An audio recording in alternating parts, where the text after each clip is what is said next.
Well, it looks like the days of the almighty dollar could be coming to an end. As the currency weakens, countries are looking for alternatives, and it looks like the euro also has a bleak future. Economists are pointing to a weakening U.S. and EU economy, while emerging economies are growing. China, for example, is expected to trump the U.S. GDP in just a few years. And just last week at the BRIC summit in India, the 5 most rapidly growing countries agreed to ditch the dollar and trade using their own currency. So has the dollar seen its day? And is the euro going down with it? Well, Gerald Celente, publisher of the Trends Journal and director of the Trends Research Institute, joins me now to dig deeper into all of this. Welcome, Gerald. Nice to see you. So what are some signs today that the dollar is weakening? Well, look at the price of gas. Remember, these are petrodollars. And what do we have gas prices out? Now we're seeing Brent crude at, what, $125 a barrel. And what they're really doing is they're creating the same scenario that they did to blow up the bubble that ended with the real estate crisis and the financial credit crisis. So go back to 2000 and the NASDAQ crashed. What did they do? Well, after 9/11, Alan Greenspan began to lower interest rates to 46-year lows. Of course, the nation was in a recession, and they used that as an excuse. So they're doing the same exact thing now, only but a little differently, in the sense that now the Federal Reserve has said that interest rates are going to remain low essentially throughout 2014. And what are they doing? Well, now it's a different kind of bubble. So now consumers are again going into debt, losing their savings and borrowing more, building up more credit card debt. Student loans, again, more debt. What's fueling the equity markets? It's simple, low interest rates. So they're creating another bubble, and the Europeans are doing the same thing with their central bank by dumping, what, about 1.3 trillion euros into the banking system since the end of last year and loaning it out to banks at virtually no interest rates. So, of course, the BRICS want to come up with another currency because they know they're getting shafted. Now, the U.S. has a very big debt problem, as you just mentioned, but there's also this crisis in the Eurozone. Which currency do you think is in more trouble? I think right now the Eurozone is in much deeper trouble. But again, it's relative. It's which one is going to go first.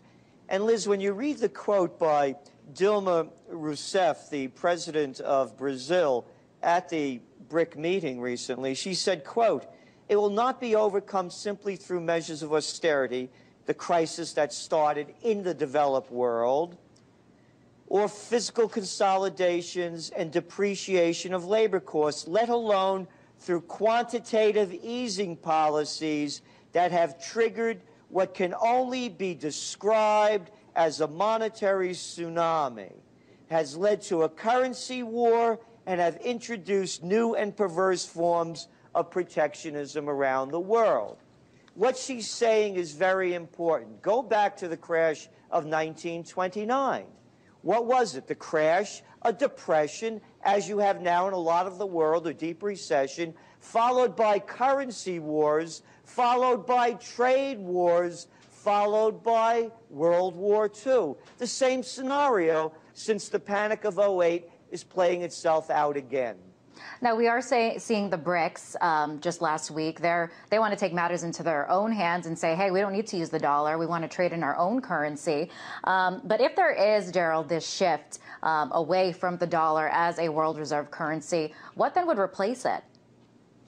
Well, again, probably a basket of currencies. And oddly enough, Zolnik, the head of the World Bank, who about 2 years ago came out and said that there should be a basket of currencies, of which gold should be part of it, has also come out in favor of the BRIC nations deciding that they want another finance vehicle. He said, quote, "I'm enough of an economist that I'm not a monopolist." So something new is going to be created. And it's very important that the dollar became the reserve currency after World War II with the Bretton Woods Agreement.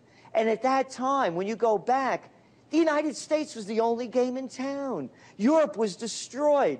There was no Russia in the business. China, it was behind, the Iron Curtain that they had, the yellow curtain over there. You had no India. Brazil, what was Brazil doing? This is a whole new world. It's beyond a post-World War II world. It's a 21st century world. And the times definitely are changing, especially with the U.S. Now not as powerful as it once was in terms of the economy, at least. And we see the BRICS nations, their economies are growing at a very rapid rate. So, Gerald, how soon, if we do see this shift to a different world reserve currency, when would that happen? I would expect it to happen after the presidential elections. They're going to do everything they can to try to keep this going and to try to soothe any kind of ripples coming from around the world. But, this is much bigger than just a dollar crisis. It's really the decline of Empire America in so many different ways, whether it's waging its losing wars overseas and draining its treasury, whether it's the mountains of debt that they're piling up, or whether the declines in virtually every OECD-led indice, whether it's quality of life, health care, the list goes on and on. So what we're seeing is the decline of America and the building up of really a 21st century economy. I think it's going to happen after the elections. Now, ultimately, what would this mean? Because, economists are talking about what the implications of this could be, but why should the average U.S. citizen care if the dollar is no longer the world reserve currency? What are the implications for everyday Americans? It's the lowest standard of living. It continues to decline, and the price of everything costs more.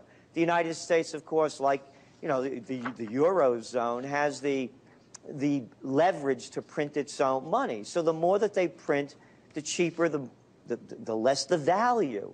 So what this means to Americans is a continued decline of quality of life. And I don't say that as just a throwaway phrase. By all indices, for example, median household income is below 1999 levels. When you see the decline of the decline of real wages over the last quarter, it's one after another. So that's what it means. And speaking of quality of life, Gerald, what kind of plays into that as well as gas prices? Exactly. That's what I was saying. It's petrodollars. And again, this came about only in the 1970s. And that they're going to start pulling off that, as we're already starting to be seen.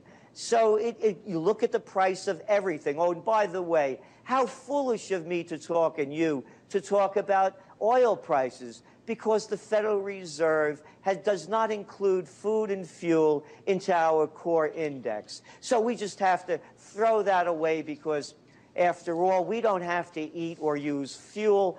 What deranged mind would really include that into a core index? The books are being cooked. The numbers are a lot worse than they are. And all the Federal Reserve is doing, I believe, is pumping this up to make it so that it looks like there's a recovery up until Election Day. All right, scary stuff. But Gerald, thank you so much for coming on the show and sharing your views with us. That was Gerald Celente, publisher at the Trends Journal and director of the Trends Research Institute.